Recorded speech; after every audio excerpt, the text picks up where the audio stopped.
Assalamualaikum warahmatullahi wabarakatuh. Saya Ahmad Ikdam Muslihuddin SPDI, guru pengajar fikih pada MTS Darul Fatah Terpatih Galak Selawung Ponorogo, yang juga mahasiswa PPG Daljab 2 pada LPTK UIN Surabaya tahun 2022 dalam rangka pembuatan video pembelajaran untuk persyaratan UKIN. Maka mohon doa dan bimbingannya, semoga lancar dan sukses. Assalamualaikum warahmatullahi wabarakatuh.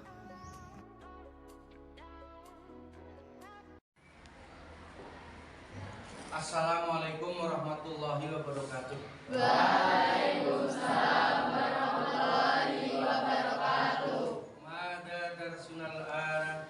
Darsunal ana al-fiqhu.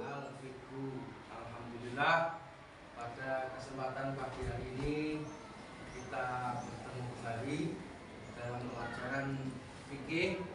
Maka sebelum kita memulai aktivitas belajar kita berdoa bersama-sama, memanjatkan puji kepada Allah Subhanahu wa taala. Semoga apa yang akan kita pelajari senantiasa menjadi ilmu yang manfaat, maslahah di dini wa dunya ilal akhirah. Allahumma amin. Silakan ketua kelas memimpin untuk pembacaan doanya. Marilah kawan-kawan kita berdoa. Berdoa mulai. A'udzubillahi minasyaitonirrajim. Bismillahirrahmanirrahim. Iyyaka na'budu wa iyyaka nasta'in. Ihdinas siratal mustaqim. Siratal ladzina an'amta 'alaihim. Alhamdulillah, semoga dengan antara doa yang kita panjatkan menambah semangatnya belajar kita pada pagi hari ini. Allahumma amin. Ya. Baiklah, sebelum pelajarannya berlanjut, akan saya bacakan absen terlebih dahulu yang dipanggil hadir, atau kalau wanita hadiroh. Ahmad Iqbal hadir. Fahrul Rozi. Ahmad Tegar. Ahmad Tegar hadir. Ya. Karisma Wahyu Adinda. Kaisa Andrea Risa. Lutfi Zulkarnain hadir. Maya Adistia. Puspita Dina. Zahra Putri Aulia. Suci emituhu dawuhing Gusti.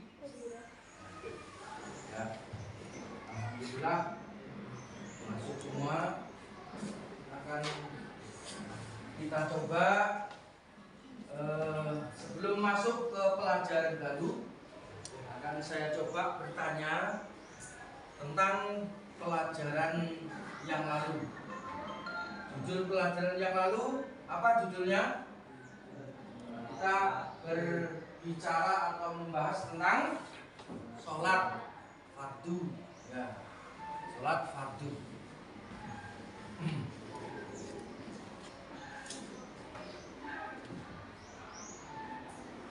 Sholat harus dilakukan sesuai dengan ketentuan agar menjadi ibadah yang sah dan diterima oleh Allah Subhanahu wa ta'ala.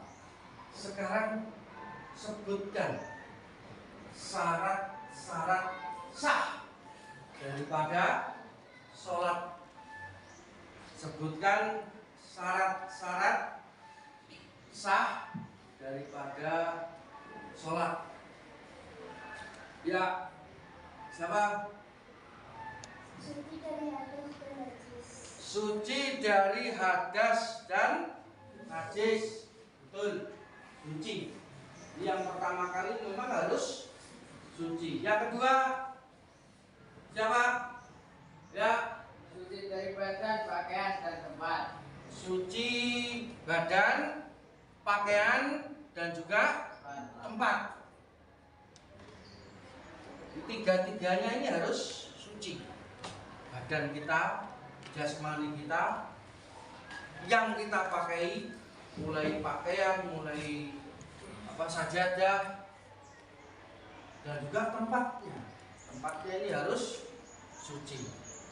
Yang ketiga, katakan, silakan. Menutup aurat. Menutup aurat. Ini penting sekali. Jangan sampai pada saat kita sholat tanpa kita sadari auratnya terbuka. Ini yang sering, ini yang laki-laki. Laki-laki waktu sholat memakai kaos. Pada waktu rukuk, pada waktu sujud, nah ini bagian tubuhnya yang belakang kelihatan. Maka hati-hati. Kalau kamu pakai kaos, dimasukkan. Atau pakai yang lain, hem, baju, ataupun yang lainnya. Jadi kalaupun pakai kaos, hati-hati. Jangan sampai terlihat tubuh yang belakang. Yang lain, selanjutnya silakan, siapa? Nomor 4. Ya. Telah masuk waktu sholat. Masuk waktu sholat. Ini penting. Mau sholat duhur, tapi masih jam 10. Berarti itu masuk sholatnya sholat duha. Yang kelima, silakan. Ya. Menghadap kiblat. Ini beberapa syarat sah agar sholat kita menjadi sempurna. Ini menghadap kiblat. Kecuali kita tidak tahu arah kiblat, sudah berusaha mencari kemana-mana, maka akhirnya kita berusaha tadi itu mana yang kira-kira menunjukkan arah kiblat. Itu beberapa pertanyaan yang lalu. Terus sekarang sebutkan hal-hal yang membatalkan sholat.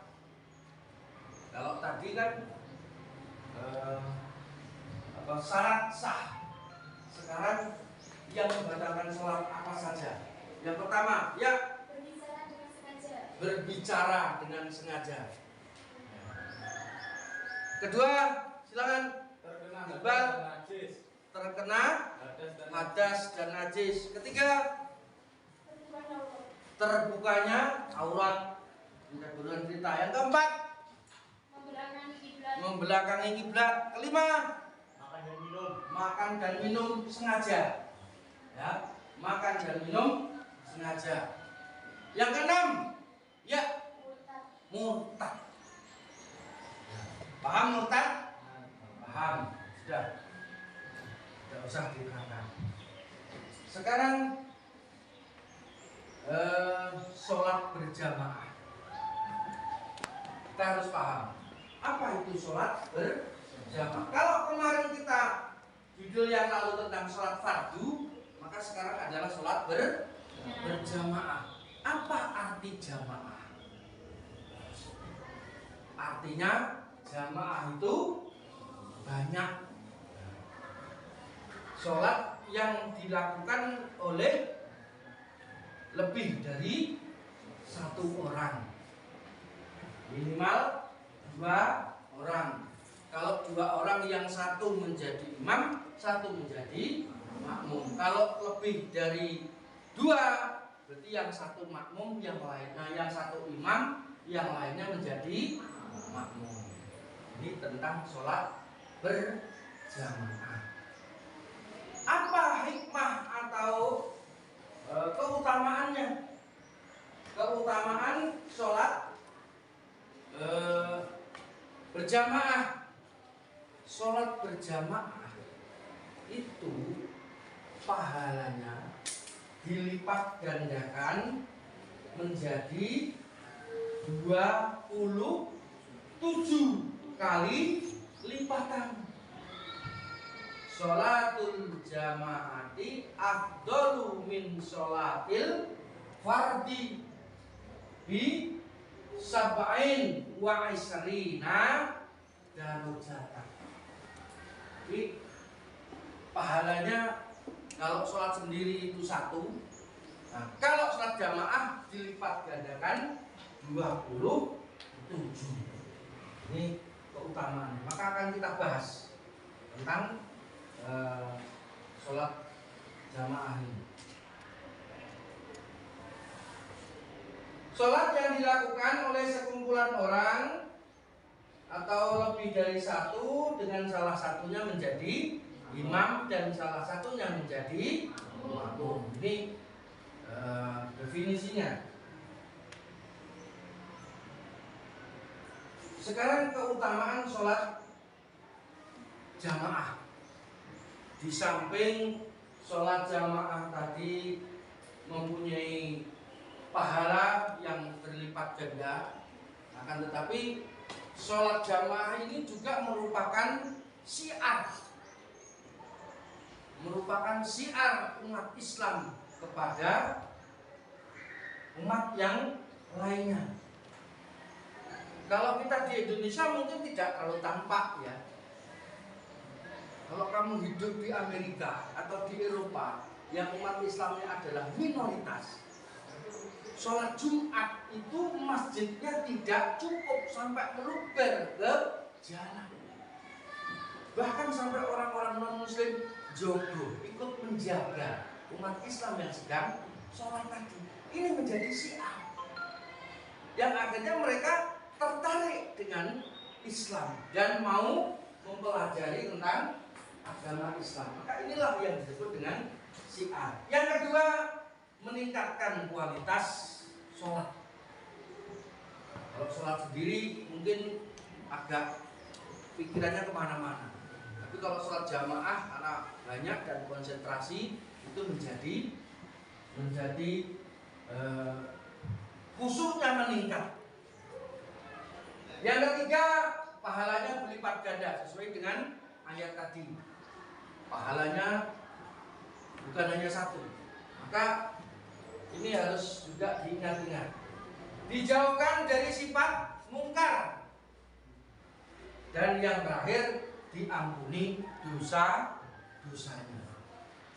Karena dengan sholat, maka lebih-lebih dengan berjamaah, dosa kamu mungkin dihitung oleh malaikat 10.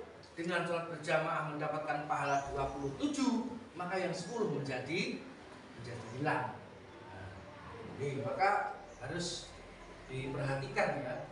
Walaupun mungkin di rumah kamu mengerjakan sholat berjamaah dengan penghuni rumah, mungkin dengan ibu atau dengan kakak, dengan bapak, itu jalankan sholat.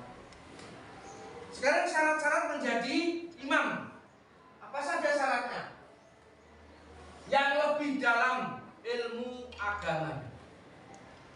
Yang kedua, lebih fasih dalam bacaan Al-Quran. Yang ketiga, berakhlak mulia, yang lebih berakhlak. Yang keempat, berdiri di depan makmum. Tidak mungkin imam berdiri di belakang makmum.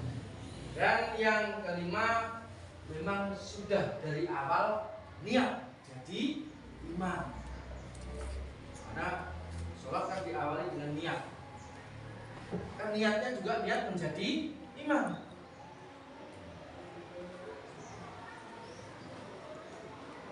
Nah, ketika jamaah terdiri dari laki-laki dan perempuan, makmumnya itu ada laki-laki dan perempuan, maka yang bisa menjadi imam adalah yang laki-laki. Kalau jamaah itu semuanya perempuan tanpa ada laki-laki, maka boleh salah satu menjadi imam. Ini harus dibedakan, jangan sampai wanita menjadi imamnya laki-laki, menjadi yang makmum laki-laki, tidak boleh. Harus laki-laki yang menjadi imam.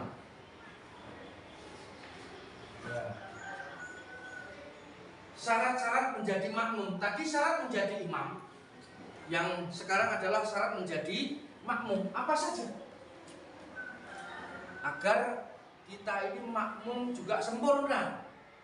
Jadi agar imam sempurna, sekarang juga agar makmumnya menjadi sempurna. Apa saja syarat-syarat untuk menjadi makmum? Yang pertama, niat. Kalau imam tadi juga niat menjadi imam, makmum pun juga mempunyai niatan untuk menjadi makmum. Dengan dia harus ikut apa yang dilakukan oleh imam, mengetahui dan mengikuti gerakan imam. Ini mutlak. Tidak mungkin makmum Allahu Akbar rukuk terus kamu tidak mau. Boleh apa tidak? Tidak. Makmumnya sujud, saya tidak mau sujud, saya tak berdiri saja. Boleh tidak? Tidak boleh. Harus ikut gerakan imam. Jangan sampai meninggalkan atau tertinggal. Imam sudah rukuk, kamu belum. Imam selesai rukuk malah sudah sujud, kamu baru rukuk. Nah, ini namanya makmum tidak setia, tidak mau mengikuti gerakan imam. Yang ketiga, tidak mendahului gerakan imam. Hati-hati loh ya ini. Tidak mendahului gerakan imam. Jadi kalau imam sudah Allahu Akbar sujud, jangan sebelum imam sujud kamu sudah melakukan sujud dahulu. Ini yang tidak boleh. Hati-hati. Berada dalam satu tempat dengan imam, harus satu tempat. Kamu sholat di masjid, kamu makmum di perempatan sana, boleh apa enggak? Enggak boleh. Atau bahkan kamu makmum di kelas, kedengaran saja dengan mic, enggak boleh. Harus satu tempat. Jadi nanti ini lebih panjang lagi nanti. Kapan? Berapa jaraknya? Ini ada macam-macam, nanti hukumnya itu lebih panjang lagi. Yang kelima, makmum berada di belakang imam. Ini harus.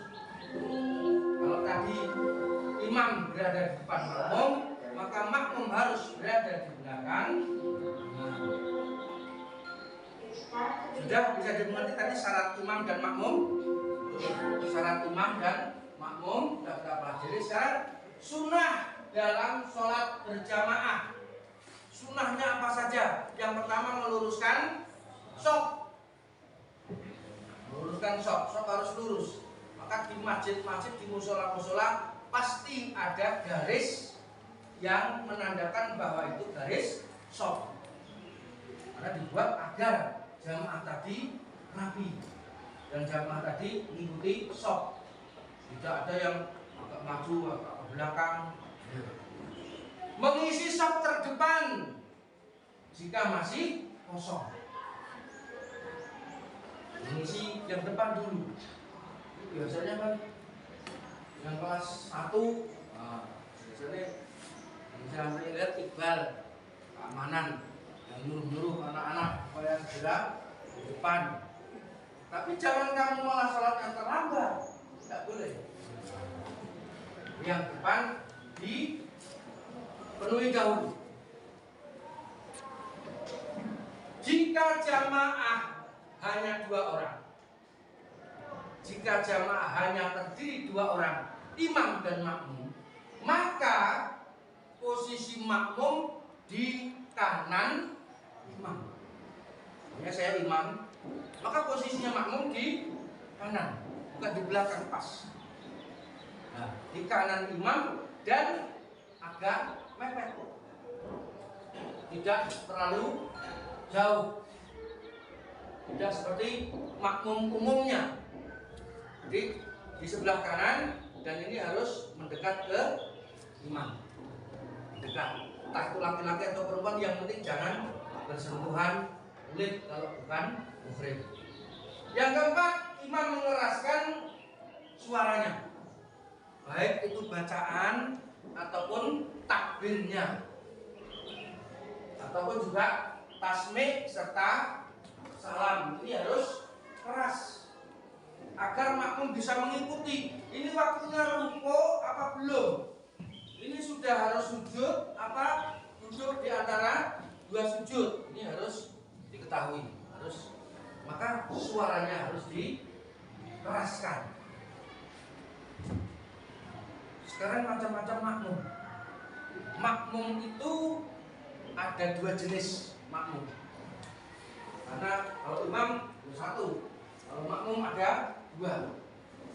Karena ada kalanya makmum itu bisa ikut dari pertama, mengikuti imam dari pertama, dari mulai takbiratul ihram Allahu Akbar, itu makmum juga mengikuti. Ada kalanya makmumnya itu terlambat karena mungkin wudunya penuh, wudunya rame, terus akhirnya belakangan. Kalau yang pertama adalah makmum muwafiq. Makmum muwafiq itu makmum yang mengikuti imam dari pertama, dari mulai takbiratul ihram sampai imam rukuk, membaca Fatihah dan membaca surat serta rukuk. Ini makmum masih mendapatkan hal ini, masih bisa mengikuti. Kalau sudah tidak, dan dia akan mendapatkan satu rakaat. Kalau dia tidak mendapatkan atau tidak ikut dengan imam pada saat rukuk dan terlambat, maka dia menjadi makmum yang ketinggalan atau makmum masbuk. Paham ini? Bedanya antara makmum muwafiq dan makmum masbuk. Selama kamu ikut dengan imam dan masih mendapatkan rukuknya imam dalam keadaan tidak tergesa-gesa, maka kamu masih mendapatkan rakaat pertama dengan imam. Kalau kamu sudah tidak mendapatkan rukuk dengan imam, maka nanti akan namanya makmum masbuk dan ketinggalan, nanti nambahi satu rakaat setelah imam salam. Paham? Dimengerti ini? Dimengerti? Iya. Kalau dimengerti, sekarang pertanyaan. Sekarang pertanyaan. 5 menit. Baca dulu 5 menit sebelum evaluasi pertanyaan-pertanyaan yang kami sampaikan. Ya, baca. 5 menit. Ada yang tidak bawa buku? Tertib? Bawa? Alhamdulillah. Ya, baca 5 menit. Ya, cukup. Tutup bukunya. Evaluasi. Apakah yang disebut dengan makmum masbuk? Ulangi pertanyaannya. Apakah yang kamu ketahui tentang makmum masbuk? Ya. Makmum masbuk adalah makmum yang tidak mendapatkan kesempatan yang cukup untuk membaca Al-Fatihah bersama imam. Ya. Makmum yang mana makmum tadi tidak mengikuti atau terlambat, tidak mengikuti imam membaca Al-Fatihah sampai imam tadi rukuk. Atau boleh juga dibahasakan yaitu imam makmum yang terlambat 1 rakaat dengan imam, tidak mendapatkan bacaan Fatihah imam itu dengan tumak ninah. Jadi rakaatnya ketinggalan. Baik, soal kedua, sholat jamaah kita tahu adalah dianjurkan dalam agama Islam, ya, sangat dianjurkan juga oleh Rasulullah. Sebutkan keutamaan sholat berjamaah. Ya, satu, Menjadi syiar bagi masyarakat. menjadi syiar untuk masyarakat umum, ya, syiar atau dakwah. Bagaimana sholat kok menjadi dakwah? Ya, sholat berjamaah itu kan banyak, mungkin sampai keluar dari masjid, membludak sampai jalan. Begitu sholat Idul Fitri di negara-negara yang umat Islamnya minoritas, seperti yang saya ceritakan tadi, itu banyak sampai sholat di jalan dan orang-orang non-muslim itu yang menjaga. Yang kedua, ya, Meningkatnya kualitas sholat. meningkatnya kualitas sholat. Boleh. Jadi kalau sholat sendiri mungkin bilang pikirannya, nah, karena berjamaah tenang, yang menjadikan kualitas sholatnya tadi meningkat. Yang ketiga, ya, pahalanya berlipat ganda. Berapa derajat?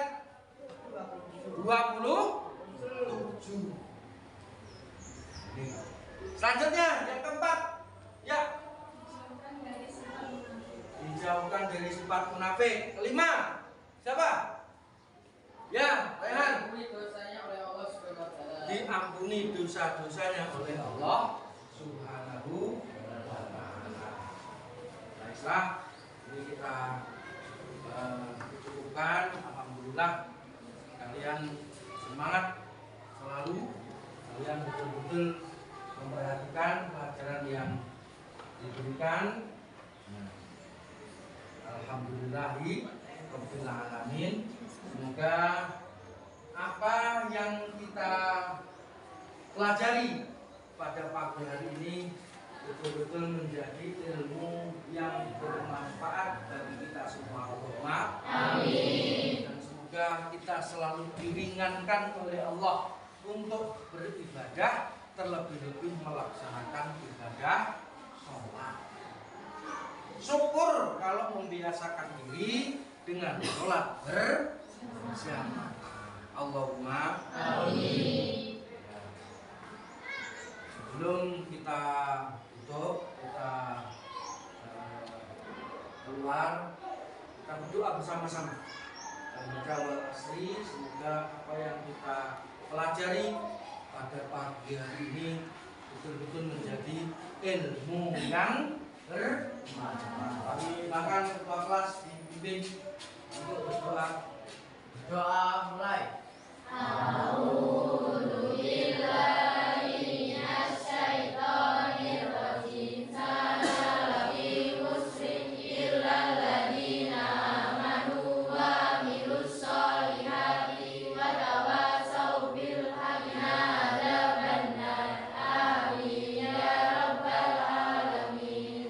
Cukup sekian dari saya. Mohon maaf ada kekhilafan dan kekurangan.